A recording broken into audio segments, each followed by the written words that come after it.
Olá, doutores e doutoras da FASC, terceiro período do curso de Direito. Desculpem primeiramente a demora em postar esse vídeo de correção, porque nesses últimos dias, principalmente que na segunda, terça e quarta-feira foram muito agitados, tive que retomar algumas atividades, mesmo estando em home office, ainda permaneço, trabalhando, embora em home office, com as atividades legislativas. A Câmara Municipal de Cachoeira Paulista realizou várias sessões extraordinárias, eu tive que participar das mesmas. E também gravamos uma live recentemente na FASIC, foi transmitido para vocês também da FASC.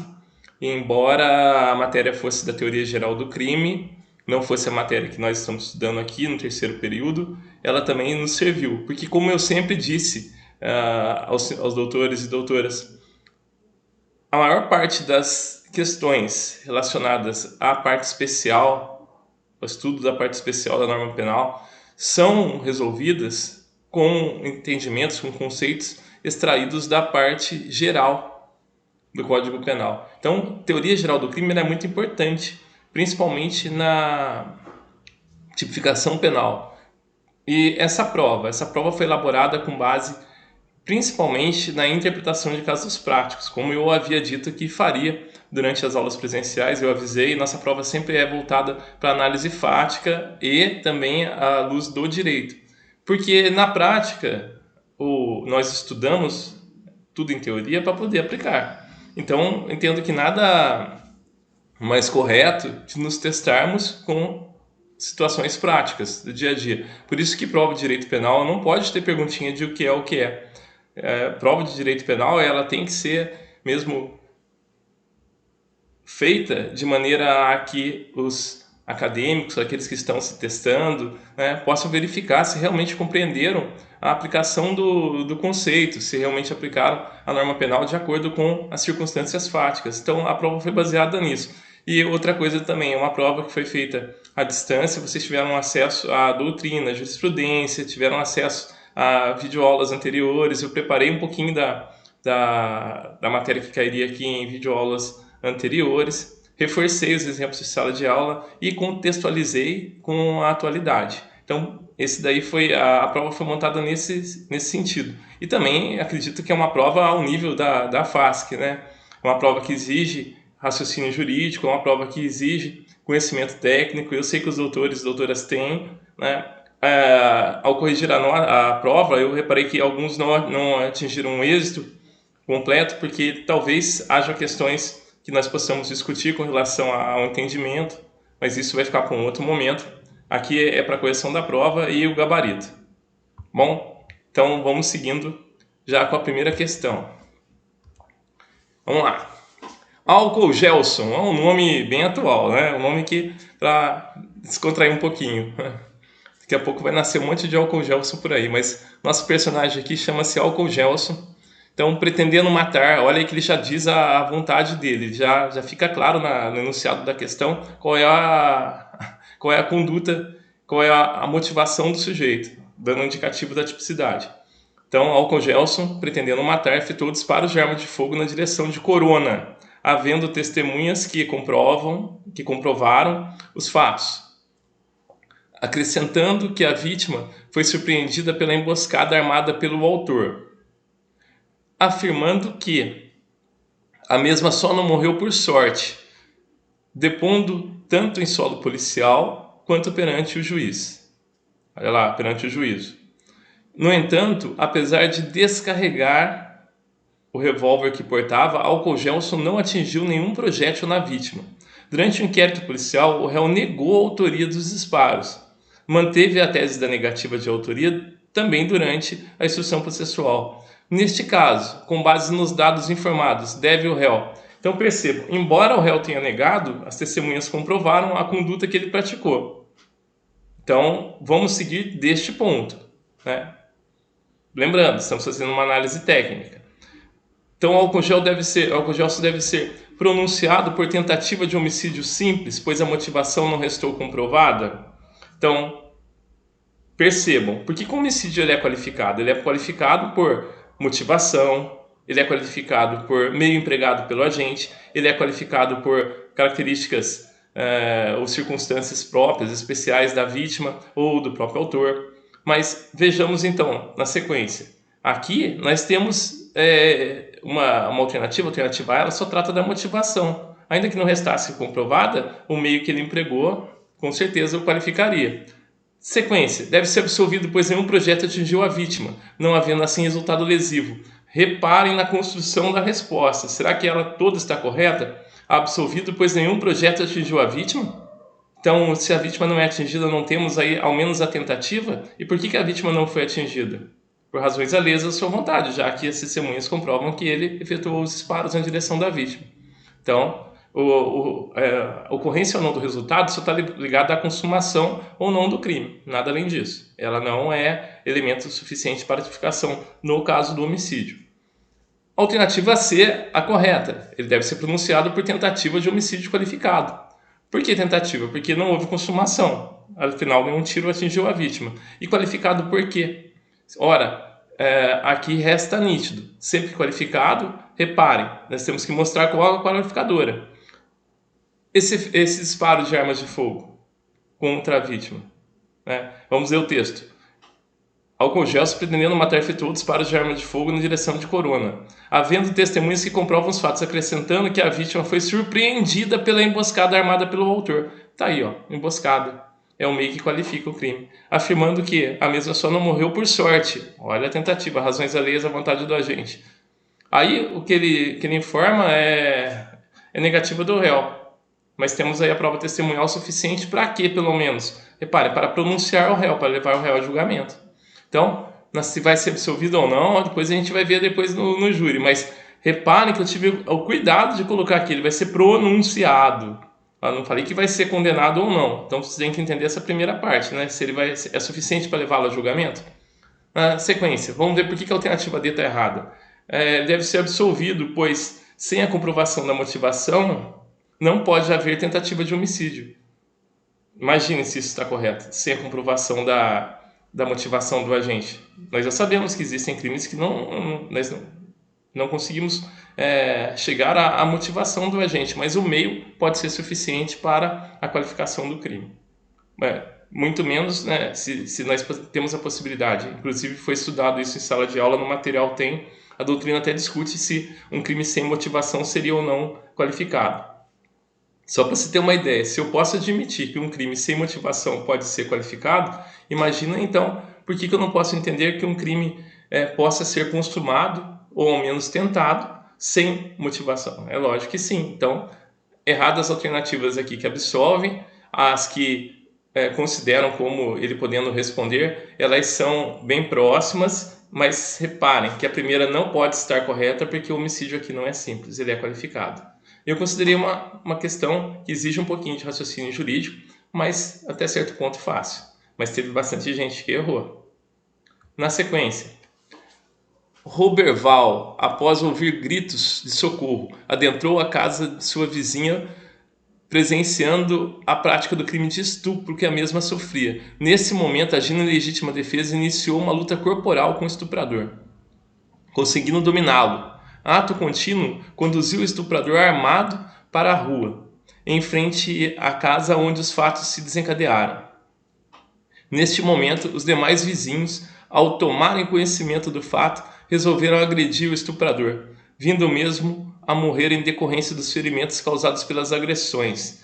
Neste caso, reparem, esse aqui é um padrão de pergunta de concurso público, é um padrão de pergunta de exame de ordem, onde se tem um enunciado longo, com alguns detalhes, e as alternativas também contemplam alguns detalhes que devem estar em consonância com o questionamento que é feito, pelo enunciado da questão. Aqui vamos lá. Então, de cara, alternativa A correta. Devem os vizinhos responderem por homicídio doloso, né? Por dolo eventual, tendo em vista que, mesmo que não desejassem, poderiam ter assumido o risco de matar o estuprador. No entanto, é possível considerar uma redução de pena em razão do relevante valor social. Sem dúvida. Imagina, várias pessoas agredindo uma só. Corre-se o risco de matar? Se assume o risco de matar? Ainda mais com tudo explicado aqui. Percebam, então aqui fica nítido. Se eu considerar o risco de iminente por dolo eventual da morte, nós, sem dúvida, temos que considerar estes uma causa de diminuição de pena. Em razão do quê? Do relevante valor social. Lembra da diferença de relevante valor social e relevante valor moral? Relevante valor social está ligado ao coletivo. Relevante valor individual é relevante valor moral. Social, coletivo, moral, individual. Bom, foi também exemplo de sala de aula. Acredito que vocês devam ter acertado. Teve um alto índice de acerto. Mas vamos ver as demais, porque elas estão erradas. Devem os vizinhos responder por homicídio doloso por dolo eventual. Estava indo bem, né? Tendo em vista que mesmo que não desejassem, poderiam ter assumido o risco de matar o estuprador. No entanto, é possível considerar essa absolvição em razão do relevante valor moral. Olha, a última palavrinha que difere, né? Relevante valor social de moral, como eu expliquei aqui, social, coletivo, moral, individual. C. Devem os vizinhos responder por homicídio doloso, por dolo eventual, tendo em vista que mesmo que não desejassem, poderiam ter assumido o risco de matar o estuprador. No entanto, é possível considerar uma redução de pena em razão de relevante valor moral. Opa, pera aí, deixa eu dar uma olhada nisso. No que elas diferem uma da outra? Matar o estuprador, no entanto, é possível considerar a absolvição em razão. Passou por mim batido. Olha ali, na alternativa B, eu disse que é possível considerar-se a absolvição. Olha, na B, vou marcar aqui. Vamos lá. Olha que coisa interessante. Absolvição. Relevante valor moral é suficiente para absolver o réu?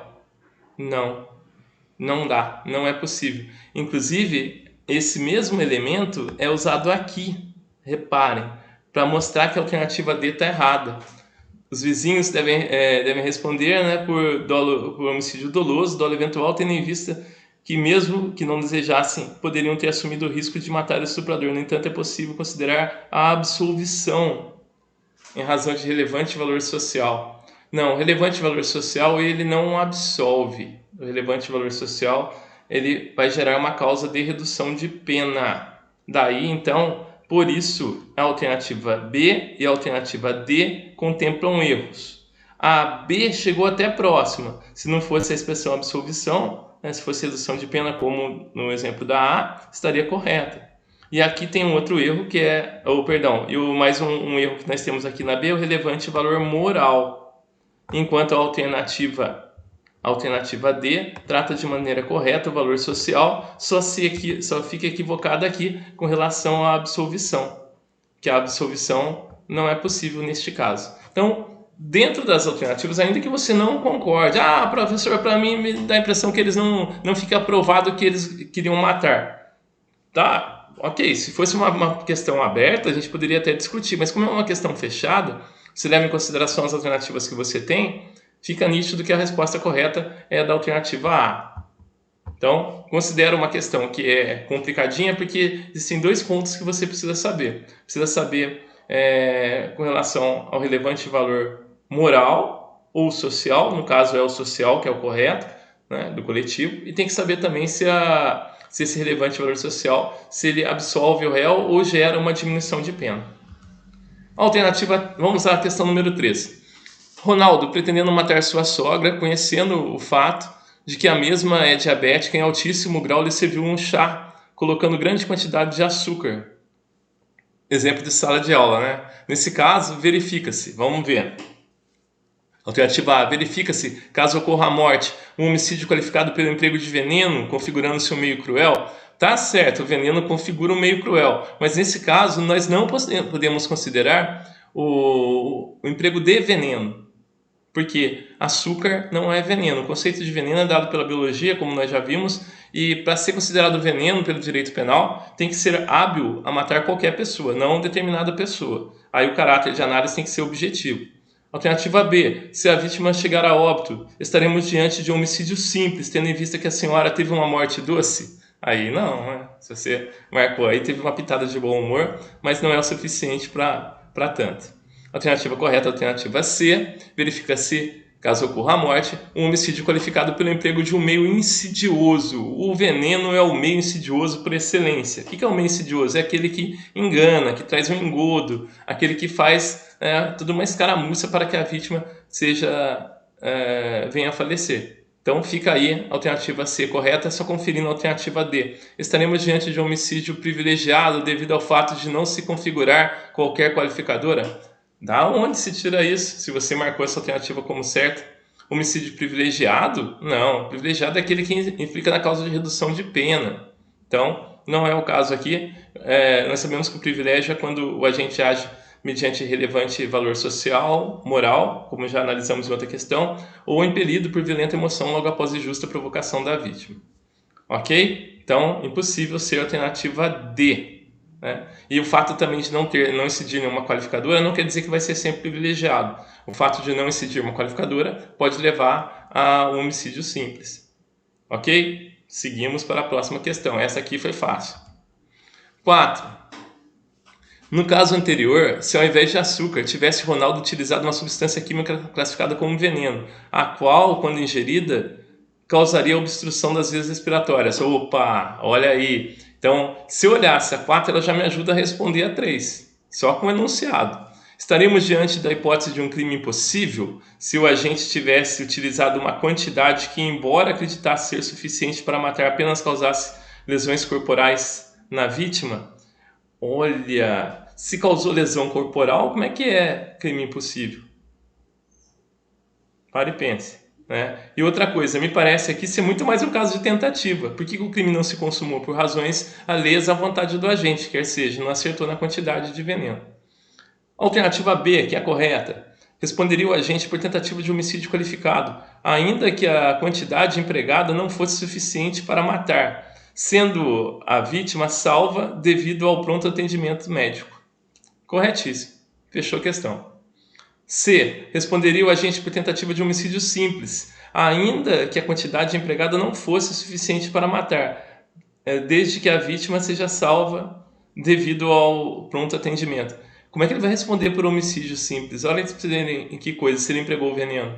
E se foi salva por quê? Por razões alheias à vontade do agente. Então, sem dúvida aí, nós temos essa questão está errada, está equivocada essa alternativa, melhor dizendo. Estaremos diante de um homicídio privilegiado em razão da configuração da tentativa, mas eu não sei que vínculo que pode ter privilégio com tentativa. A única coisa que elas têm em comum é a sua natureza jurídica, que é tratar-se de uma causa de redução de pena. Ambas, tanto o privilégio quanto a tentativa, são empregadas na terceira fase, fixação da pena, como circunstâncias minorantes, como causa de diminuição de pena. É a única ligação que existe entre os dois institutos do direito penal. Seguimos. Susana von Todd. Não falei Richthofen, hein? Falei Susana von Todd. Pretendendo a morte de seus pais, visando o recebimento da herança referente aos bens deixados pelas vítimas, contratou os irmãos Preguinhos, eu não falei cravinhos, hein? Irmãos Preguinhos, que na data dos fatos, a golpes de martelo e mediante várias facadas causaram a morte do casal. No caso em tela, de cara, certa alternativa A. Susana deve responder pela prática de homicídio qualificado por motivo torpe. E até coloco aqui os dois motivos torpes quais foram, né? Cupidez, que é aquele amor ao dinheiro, que gerou a morte da mãe, e a paga, afinal ela contratou os irmãos Preguinhos. E por meio cruel, desde que tenha conhecimento desta circunstância, pois trata-se de uma circunstância de caráter objetivo, que somente se comunica com autores e partícipes se dela eles têm conhecimento. Perfeito, exatamente isso.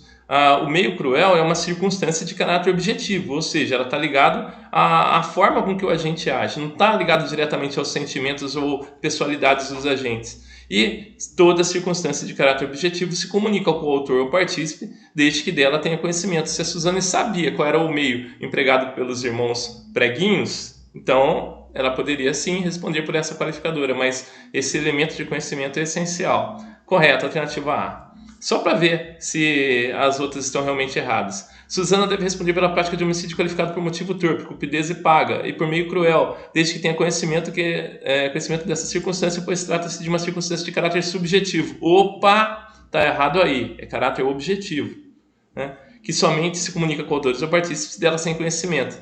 Circunstância de caráter subjetivo se comunica com autores e partícipes delas sem conhecimento? Errado isso, jamais. Circunstância de caráter subjetivo jamais se comunica a coautores ou partícipes, independente deles terem conhecimento ou não. Errado aí, muito errado. C. Suzana deve responder pela prática de homicídio qualificado por motivo torpe, cupidez e paga, e por meio cruel, desde que tenha conhecimento desta elementar. Elementar? Não, isso é circunstância, isso não é elementar. Elementar é um dado essencial ao tipo penal. Sem ele, nós temos a absolvição ou a desclassificação. Vai gerar a chamada tipicidade absoluta, absolve, a tipicidade relativa desclassifica. Então está errado aí, isso não é elementar, isso é circunstância. Emprego de meio cruel ou apago, que nós te compensa, motivo torpe, isso é circunstância. Por quê? Circunstância é um dado acessório que aumenta ou diminui a pena, continua a ter homicídio mesmo sem a incidência de tais circunstâncias. Errada C.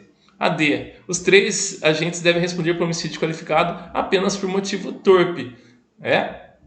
E as marteladas? E as facadas? Não são esses meios cruéis? Possível. Então, errada alternativa D. Eu considero uma questão fácil, mas como as demais, as outras 4, exigia também raciocínio jurídico. Lembre-se, nós vamos à faculdade para aprender direito, para buscar justiça, mas o que mais nós fazemos, principalmente nas aulas de direito penal, é treinar raciocínio jurídico. Eu os preparo para isso, para a vida, não os preparo para a prova. A prova é um caso pontual. Não se sinta mal se você errou, se você foi mal, outras oportunidades virão, ainda mais nesse sistema EAD, fiquem tranquilos, mas foquem em aprender e exercitar o que vocês aprendem no curso. 6. Minha homenagem aos colegas corintianos. Eu sei que ficaram muito felizes, né, com essa homenagem. Vamos lá. Corintianildo, conhecido torcedor de um determinado time de futebol. Nem falei qual é o time, hein? É presidente de uma torcida organizada, herdando o cargo de seu pai, que lhe batizou com o nome em homenagem ao clube. Assim que assumiu a presidência, Corintianildo estabeleceu como regra para a entrada de novos filiados que os mesmos se submetessem a um ritual. No entanto, logo no primeiro evento, para dar exemplo, Corintianildo atirou seu filho, Corintivaldo, conhecido pela alcunha de Timico. Eu não sei por que o rapaz tinha esse apelido, hein? É um caso prático, eu não sei por quê. Bom, de 16 anos de idade, algemado, olha, atirou um menino de 16 anos de idade, algemado em uma piscina, jogando molho de chaves em seguida, afirmando que o mesmo somente seria admitido pela torcida organizada se conseguisse se livrar das algemas, acertando a chave correta. No entanto, apesar do esforço, o jovem começou a se afogar, momento em que 2 diretores do clube pediram ao presidente que interrompesse o ritual. Contudo, mesmo diante dos apelos, o ritual prosseguiu, vindo o jovem Timico a falecer afogado. Reparem, quando eu estou lendo isso aqui, vocês não ficam imaginando a cena? Isso é interessante, comece a pensar nisso, porque em breve vocês vão estar escrevendo para juízes, né, e o juiz vai estar lendo, ele vai ter que ter essa imagem. Então, imagine a seguinte situação, o presidente da torcida, para dar um exemplo, estabelece lá então um novo ritual, no qual ele joga o sujeito numa piscina, algemado, joga um molho de chaves e ele tem que se livrar disso. Qual a relação disso tem com o time de futebol? Nem imagino. Então, mas o que eu tenho que analisar aqui? Muito importante. Reparem na conduta praticada pelo sujeito. Veja, está nítido que vai haver um afogamento ou se assume um risco de maneira bem significativa. Então, vamos às alternativas. Corintianildo responderá por homicídio simples? E a morte qual que foi? Por afogamento? Isso é homicídio simples? Corintianildo responderá por homicídio qualificado devido ao meio cruel? Afogamento. Meio cruel. Tá aí, certa alternativa B. Vamos ver as demais. Responderá por omissão de socorro? Não. Como a gente vai ver na próxima questão. Já vou adiantar agora. Omissão de socorro é crime de terceiro. Não responde omissão de socorro aquele que pratica a conduta. Guarde isso. Não Não responde por por omissão de socorro aquele que pratica a conduta. E outra coisa que a gente vai estudar no futuro, a omissão de socorro, ela nunca pode pretender resultado. A morte, quando acontece, ela é decorrência do quê? De culpa. A omissão de socorro, ela funciona praticamente como se fosse um crime préter-doloso, porque a morte não pode ser pretendida, nem pretendida, aí você vê o dolo direto para o homicídio. Ou a morte não pode ser prevista e haver o chamado assentimento na produção do resultado, porque aí nós teríamos o dolo direto, o dolo indireto, o dolo eventual. Então, presta atenção nisso, não pode ser a C por isso. A D, Corintianildo responderá por homicídio simples, com causa de redução de pena, podendo ser reconhecido perdão judicial pela perda do filho? Gente, perdão judicial é só para caso de homicídio culposo. A gente não estudou ainda perdão judicial. Não chegamos aí ainda. Mas, de cara, não dá. Porque você tem que, ao verificar a alternativa B, já fechar comigo questão homicídio qualificado devido ao meio cruel. Afinal, o sujeito morreu, né, afogado. Imagina o desespero dele. Imagina a situação. Vai dizer que isso não é um meio cruel. Então, tranquilos aqui, a alternativa B é a correta. Acho legal quando o professor pergunta tranquilos aí, como se alguém pudesse responder ao assistir o vídeo, né? Mas tá bom, vamos lá. 7. Questão também bem controversa, sei que o pessoal vai discutir. Vamos lá. No mesmo caso, além de Corintianildo, os dois diretores do clube pediram ao presidente, diretores do clube pediram ao presidente que interrompesse o ritual. Responderiam diante da morte do jovem Timico? Vamos lá. Então já deixo claro aqui, pelas alternativas, eles responderão também. Agora, vou pular a alternativa correta é a A. Vamos lá. Por homicídio qualificado, visto que contribuem com o resultado, mantendo-se na linha de desdobramento causal intacta com relação ao afogamento do jovem. Reparem, por que essa alternativa está correta? Eu disse no começo do vídeo, eu disse no começo do curso, eu digo em todas as aulas que nós temos. A maior parte das questões, das dúvidas que nós temos quando estamos estudando uma norma penal incriminadora, na parte especial do Código Penal, por exemplo, são resolvidas com conhecimentos que nós adquirimos na teoria geral do crime. Aqui, responder ou não está ligado à linha de desdobramento causal, anexo de causalidade. Reparem que os conselheiros, os membros, os diretores do clube aqui, eles não querem a morte do jovem Corintianildo, então não responderiam por homicídio doloso, na forma do dolo direto, né? Responderão doloso, mas não um dolo direto. Mas percebam, eles não presumem que o resultado pode acontecer? Eles não presumem esse risco, eles não verificam esse risco, tanto presumem, tanto chegam a prever esse risco, que eles avisam e pedem para que pare. Só que poderiam ter feito mais além de pedir? Poderiam ter interrompido de qualquer forma? Poderiam ter se atirado na piscina e ter ali não contribuído para o resultado? Veja a relevância dessa omissão. Artigo 13 do Código Penal, até numa live que fiz recentemente tratei sobre isso. A relevância da omissão. Aqui não sai da linha de desdobramento causal. Eles contribuem para que chegue ao resultado. Portanto, eles não devem responder por a simples omissão de socorro. Não, eles contribuem sim com sua omissão, e a sua omissão é relevante para o caso. Então, nesse caso, eles devem responder também por tentativa de homicídio, ou melhor, pelo homicídio qualificado. Lembre-se, o homicídio ele é um crime comissivo ou omissivo.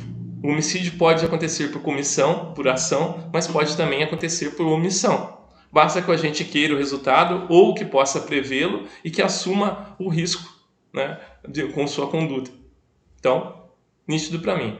Não pode ser omissão de socorro, nesse caso, por essa razão, porque ainda está dentro da linha de desdobramento causal. Por homicídio simples, não lhe incidindo a qualificadora em razão, por ser essa de natureza subjetiva. Não, a qualificadora aqui do afogamento, ela é a natureza objetiva, ela é de meio, ela não é subjetiva. Por homicídio simples, com causa de redução de pena, lhe podendo ser reconhecido perdão judicial pela perda de um futuro membro da organização. Nossa, aí não tem sentido. Aí não. Sinto muito.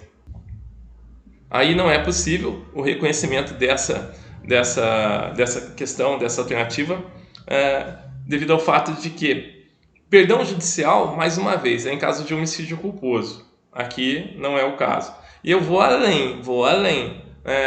Perda de membro futuro de organização, será que esse é um motivo relevante para a gente conceder aí um perdão judicial? De forma alguma. Então, doutores, aí para mim está nítido, a alternativa A não tem o que fazer.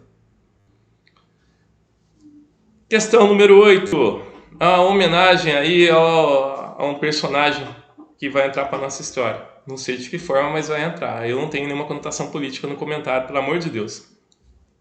É só um fato que eu vi na TV e fiquei pensando, né?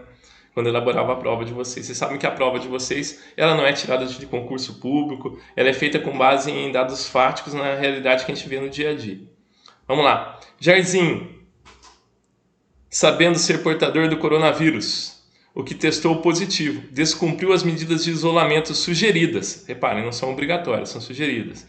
Mantendo contato com pessoas, dentre elas uma idosa, que estava confinada em sua residência. Resta comprovado, pelas imagens colhidas das câmeras do serviço de segurança, que a idosa tentou por várias vezes impedir a entrada do réu em sua residência. Contudo, seus esforços não foram suficientes. Registra-se que, na data anterior ao fato, a vítima havia testado negativo no exame idêntico ao positivado pelo réu. Para ficar bem claro que foi o réu que contaminou a vítima. Sendo inconteste que o mesmo foi o vetor da transmissão do agente patológico. Interrogado, o réu afirmou que estava ciente das circunstâncias e dos efeitos do contágio. No entanto, acreditava que a referida doença não passasse de uma gripezinha ou um resfriadinho, né? Sem qualquer referência a fatos que nós vimos na TV. Como viu um certo presidente em um certo pronunciamento afirmar em rede nacional de televisão e que não passava de histeria, que tudo não passava de histeria. Então, ele assistiu na televisão um certo presidente, num certo pronunciamento, falar que essa contaminação do coronavírus não passava de um resfriadinho. Então, ele mesmo testando positivo, ele vai ao encontro de uma senhora idosa que é considerada grupo de risco. Nesse caso, como se constatou que foi através dessa conduta, temos nexo de causalidade entre a conduta do agente e o resultado morte dessa senhora. O agente deve ser condenado por homicídio culposo, já que ele não teve intenção, como diz a TV, né? Não teve intenção de matar, não teve intenção de contaminar, né? Ou ele acreditou no pronunciamento. Será que não dá para prever e assumir um risco?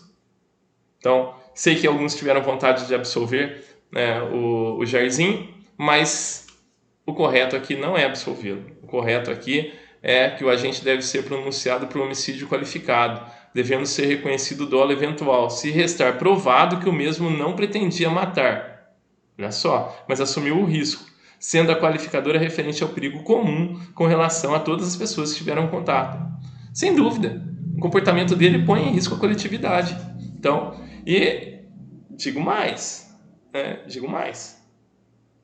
Será que quem fez o pronunciamento não poderia supor que pessoas seriam influenciadas com esse tipo de comportamento? Só uma pergunta, né? Não precisa nem responder, mesmo porque não tem como neste momento. Mas fica o questionamento. Nós, operadores de direito, somos treinados para raciocinar juridicamente. É isso que fazemos. Vamos ver as demais. Deve ser o agente absolvido, pois não teve intenção de matar? Basta não ter intenção para ser absolvido? Ou, na pior das hipóteses aqui, haveria que ser analisada a questão judicialmente? Na pior das hipóteses aqui, homicídio culposo. Na pior das hipóteses, repare, mas aí ficaria uma questão para ser decidida após uma instrução processual. Reparem que eu tomo cuidado de dizer que ele deve ser pronunciado, ou seja, como eu expliquei na sala de aula, pronunciado, levado a julgamento. Não quer dizer condenado ou absolvido, né? Reparem aí. Seguindo, deve o agente ser condenado, porém reconhecida a causa de redução de pena em razão do relevante valor social pautado na opinião emitida pelo pronunciamento. Relevante valor social? Opinião em pronunciamento não faz sentido aí. Isso aí é só para inglês ver, tá? Tinha que preencher aí com a alternativa D, eu coloquei essa daí, mas sem menor sentido.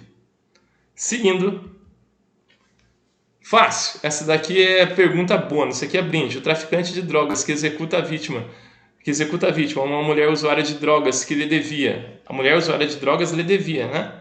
Lhe atingindo com vários disparos de arma de fogo, pratica homicídio. Simples. Vários disparos de arma de fogo.